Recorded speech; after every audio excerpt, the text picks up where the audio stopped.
नमस्कार दोस्तों, tip with are के में आपका स्वागत है। मैं आपका दोस्त राजेश वर्मा एक बार फिर से कुछ नए और इम्पोर्टेंट टॉपिक के साथ हूं। तो दोस्तों आज हम लोग समझने वाले हैं कि ITR 1 किसके लिए जो है फाइल करने की जरूरत है और ITR 1 कौन लोग फाइल नहीं कर सकते। तो आइए चलते हैं और देखते हैं कौन कौन से लोग। पहले तो बात करेंगे कि ITR 1 कौन कौन से लोग फाइल कर सकते हैं। तो पहली चीज है दोस्तों, ITR 1 जिसको सहज फॉर्म के नाम से भी जाना जाता है, applicable for individual, only individual के लिए एप्लीकेबल है।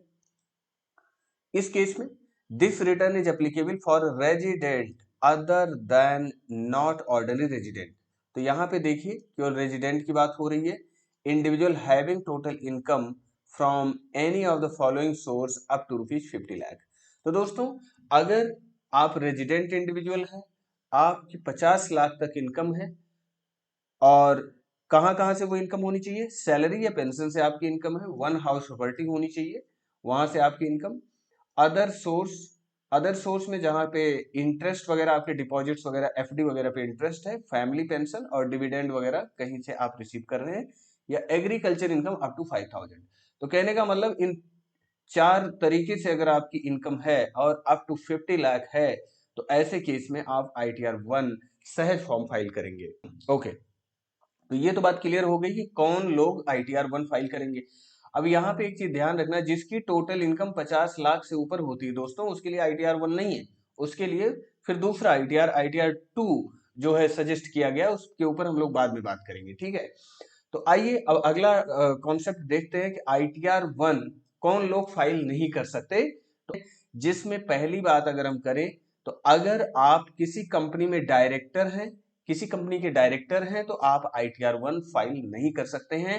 नेक्स्ट पॉइंट है कि has held any unlisted equity share at any time during the previous year. मतलब प्रीवियस ईयर में आपने कोई अनलिस्टेड शेयर होल्ड किया हुआ है, मतलब कि प्राइवेट लिमिटेड कंपनी के, तो ऐसे केस में आप ITR 1 फाइल नहीं कर पाएंगे। आगे बात की गई है person who has any assets including financial interest in any entity located outside India।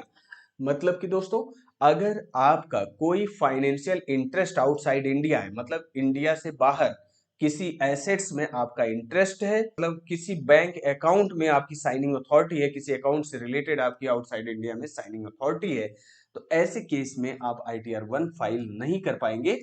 तो यहाँ पे ये दो बातें आ रही है, हैज एनी एसेट्स, मतलब आपकी कोई एसेट्स है आउटसाइड इंडिया में, ठीक है। Has signing authority in any account located outside India, कि आउटसाइड इंडिया में कोई अकाउंट है, बैंक अकाउंट एटसेट्रा, जहां पे आपको साइनिंग, जहां पे आपकी साइनिंग अथॉरिटी है, ठीक है। तो अगर ये दोनों बातें यहाँ पे भी आ जाती हैं, तो आप ITR 1 फाइल करने के लिए एलिजिबल कैंडिडेट नहीं है। ओके, नेक्स्ट है कि person who has income from any source outside India, कि आपकी अगर कोई इनकम है आउटसाइड इंडिया से, तो दोस्तों आप ITR 1 फाइल करने के लिए एलिजिबल कैंडिडेट नहीं है। आगे बात की गई है कि person who is a person in whose case tax has been deducted under section 194N। दोस्तों सेक्शन 194N में जो TDS डिडक्ट होता है, वो होता है कैश विड्रॉल के ऊपर, जो कि एक प्रेस्क्राइब्ड लिमिट के बाद अगर आप कैश विड्रॉल अपने बैंक अकाउंट से, वन और मोर बैंक अकाउंट से आप विड्रॉ करते हैं, तो आप पे TDS का डिडक्शन किया जाएगा। तो अगर आप पे TDS 194N में डिडक्ट हुआ है, तो आप ITR 1 फाइल करने के लिए एलिजिबल नहीं है। Person who is a person in whose case payment और deduction of tax has been deferred on ESOP। तो दोस्तों आपको कंपनी ने ESOP मतलब एम्प्लॉयज स्टॉक ऑप्शन प्लान दिया हुआ है, जिसपे TDS या टैक्स डिडक्शन जो है वो डेफर कर दिया गया है, कि मतलब आने वाले टाइम में, आगे आने वाले टाइम में इस पे टैक्स डिडक्शन किया जाएगा। तो ऐसे केस में भी आप जो है ITR 1 फाइल नहीं कर सकते हैं। तो इसको जरा और क्लियर समझिए कि आप एक कंपनी में एम्प्लॉय हैं, कंपनी ने आपको ESOP दिया हुआ है, employees stock option plan, right.